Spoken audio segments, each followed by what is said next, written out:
Neido Edgar Hidalgo Minaya, representante del COSITEC, está con nosotros justamente para hablar de este tema. Neido, ¿cómo le va? Qué bueno tenerlo aquí. Carlos, muy buenas noches. Gracias por estar con nosotros. Entiendo que ayer y hoy han tenido un evento sobre este tema. Sí, Cuéntame. hemos tenido el Encuentro Internacional de Mediación en Museos y Espacios de Ciencia. Ya. Y digo internacional porque hemos tenido la visita en el Perú de 7 expertos, divulgadores científicos y museólogos de diferentes países de Iberoamérica. Han venido de México, de Argentina, de Brasil, de Uruguay, de Colombia, y una participación virtual a través del Zoom desde España. Ok. También, por supuesto, hemos tenido expertos nacionales que han hablado sobre las experiencias aquí en nuestro país. ¿Cuál es el gran mensaje en torno al Museo de Ciencias? Bueno, este encuentro ha estado dedicado a la mediación pedagógica. ¿Qué significa eso? La mediación es una parte fundamental de todo museo, no solamente de los museos de ciencia. Es el guía, el mediador, el intérprete de esa comunicación entre la exposición y el público. El que encuentra la mejor manera de transmitir esa información en un lenguaje que no solamente sea fácilmente entendible, sino además sea interesante y sea cautivador, sin, por supuesto, dejar de lado el peso del contenido, ¿no? Entonces, pedagogía y ciencia pueden encontrarse en un museo sin ningún problema. Exacto, por supuesto, a través de los mediadores, a través de la mediación. Y es muy importante, y más aún en museo de ciencias, porque los museos de ciencias son, pues, museos realmente per se transformadores. Absolutamente. ¿No? Es una persona, como hoy día escuché, la que entra a un museo y luego es la misma persona transformada la que sale. De acuerdo. Por todo el cúmulo de conocimiento que puede adquirir en un museo. Neido, ¿en el mundo a cargo de quién están los museos de ciencia? ¿El Estado asume el compromiso? ¿Son fundaciones? ¿Hay algún mecenas? ¿Cómo funcionan en el mundo los museos de ciencias más importantes?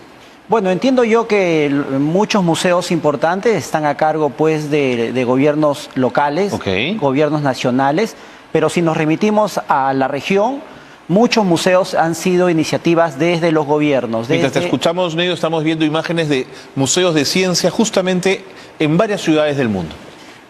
Justamente hemos tenido la visita de expertos del Museo Maloca y de Explora por parte de Colombia, magníficos museos, y del Museo Universum de México, que también son entornos latinoamericanos donde podríamos un poco reflejarnos, además, ¿no es cierto? Exacto. Y la noticia aquí es que el Perú, que tiene una larga tradición histórica y sobre todo una larga cantidad de museos, tenemos más o menos unos 400 museos estables, ¿no? De los que ofrecen un servicio permanente, continuo, una exposición, una colección. Sin embargo, de esos 400 y tantos museos que hay muy pocos museos de ciencia. Muy poco, pues. Hace poco un registro de ILAM, que es un organismo internacional de cultura, ¿qué detectó? Registró para el Perú apenas 12 museos de ciencia, ¿no? Creo que casi nos alcanza con los dedos de la mano. Entonces, el Perú está en un trabajo pendiente por generar más espacios, tanto físicos como virtuales, para la divulgación científica, para el conocimiento de la ciencia, para ese primer contacto de nuestras generaciones tempranas, como son los niños, los escolares, con la ciencia, para ser cautivados y para que el Perú tal vez gane más capital humano hacia la ciencia y la tecnología, ¿no? O sea, más vocaciones en ciencia.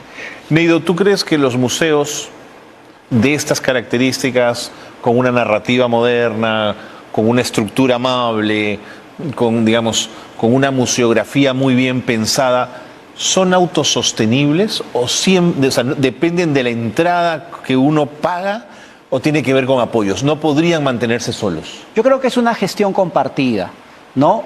Por supuesto que los museos son espacios igual de entretenimiento, de conocimiento sobre todo, pero también son espacios que deben ser gestionados con ayuda de los gobiernos, ¿no?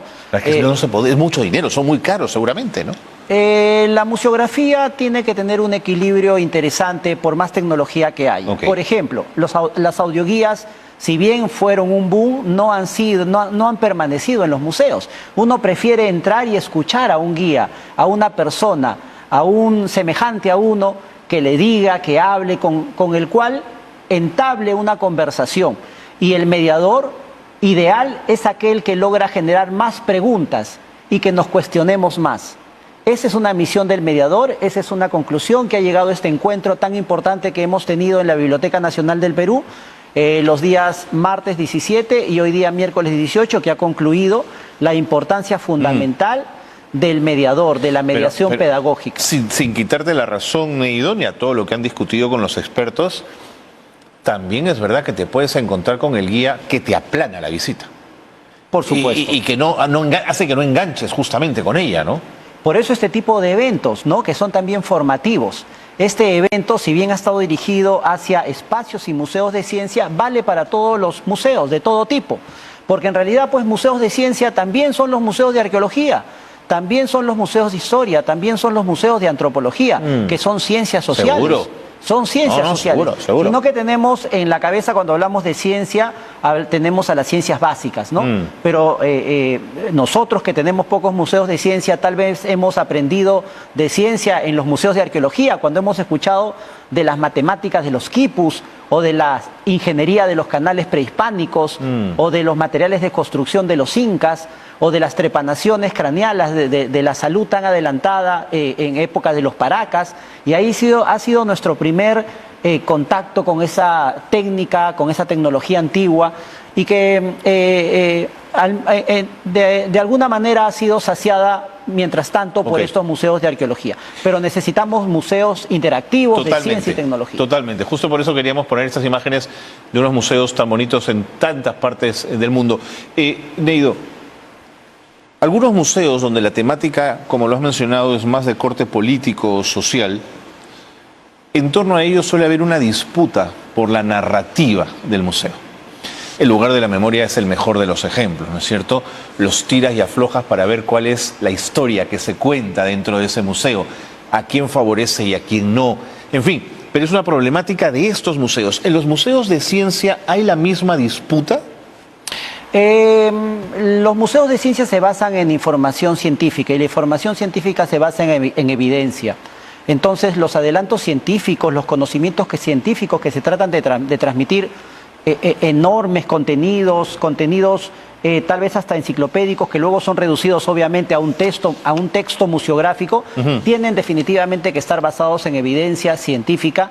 Y esa evidencia científica, si bien es dinámica, puede ser ahora una conclusión científica y luego puede ser rebatida en unos tiempos. Mientras esté en boga, esa evidencia científica ha sido revisada por pares, ha sido concluida, tiene el peso, ¿no? Pero, Neido, ya le tengo miedo a la evidencia científica, porque me encuentro con gente que quiere decirme que la Tierra es plana, y gente que quiere decirme que las vacunas no sirven para nada, o que Bill Gates nos quiere poner un chip dentro de ellas. Es decir, a veces con toda la evidencia científica te sigues encontrando con un pensamiento duro ahí, ¿eh? Así es, Carlos, y tal vez hasta, ¿por qué no?, haya un museo de la infodemia.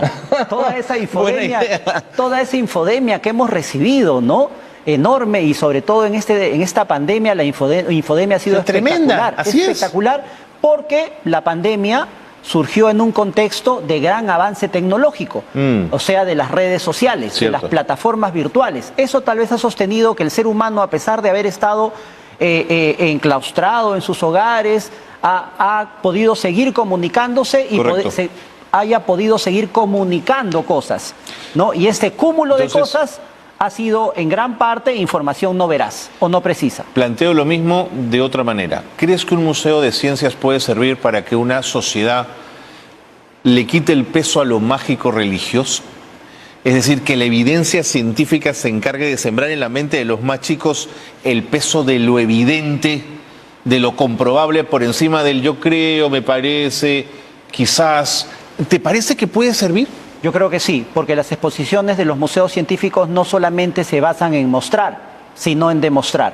Y esa es una experiencia muy importante que empezó en el caso de nuestro país, con el Museo Interactivo de Ciencia y Tecnología José Castro Mendívil. Tal vez nuestra primera experiencia de museo interactivo de este tipo, de ciencia y tecnología, más permanente que ha tenido el Perú. Fue inaugurado el año 79, en marzo del 79, por iniciativa de dos divulgadores de gran renombre, dos ingenieros muy prestigiosos, José Castro Mendívil, ya fallecido, y el ingeniero Jorge Heró, ¿no?, cuando ambos eran funcionarios del desaparecido ITINTEC, lo que ahora es Indecopi. Claro. Lograron crear este museo. El mismo José Castro Mendívil se encargó de construir alrededor de 100 módulos demostrativos de ciencia, de diferentes ramas. Y no solamente eso, José Castro Mendívil también fue el constructor del equipo de proyección del Planetario de Lima. Por eso que el planetario lleva el nombre de José Castro Mendívil. Una persona que no era astrónomo, que sin embargo con el conocimiento científico, con la práctica y sobre todo con la vocación, logró construir un proyector que luego fue admiración. Correcto. Están en las revistas de astronomía más reputadas de esa época. Solo pensar lo bonito que sería que en el Morro Solar tengamos esta institución que maneja el municipio de Chorrillos para poder ver las estrellas, la luna en buen estado. Así es, y con seguridad también. Y con seguridad también, qué bueno sería, por ejemplo. Pero en fin, ya el tiempo me ha ganado, Neido Hidalgo, muchísimas gracias. Y la apuesta está hecha, ¿eh? Hay que apostar por los museos de ciencia. Así es, Carlos. Es el futuro, además. Exacto. En ese sentido, permíteme un minuto para cerrar, por favor. Invitar al público. El CONCITEC, junto con el Ministerio de Cultura, ha abierto la exposición El Mundo de la Experimentación, que recoge 20 módulos justamente de este museo desaparecido, pero que de alguna u otra manera renace, el Museo José Castro Mendívil. ¿Dónde lo podemos ver? Está en el MUNA por los siguientes 6 meses. La visita es simplemente con un registro desde el portal del Ministerio de Cultura y es totalmente gratuita y está al alcance de todos. Este es un aviso especialmente dirigido a los docentes y a las familias. Neido Hidalgo, muchas gracias. Y gracias al CONCITEC por este trabajo tan importante. Carlos. Gracias por haber estado con nosotros.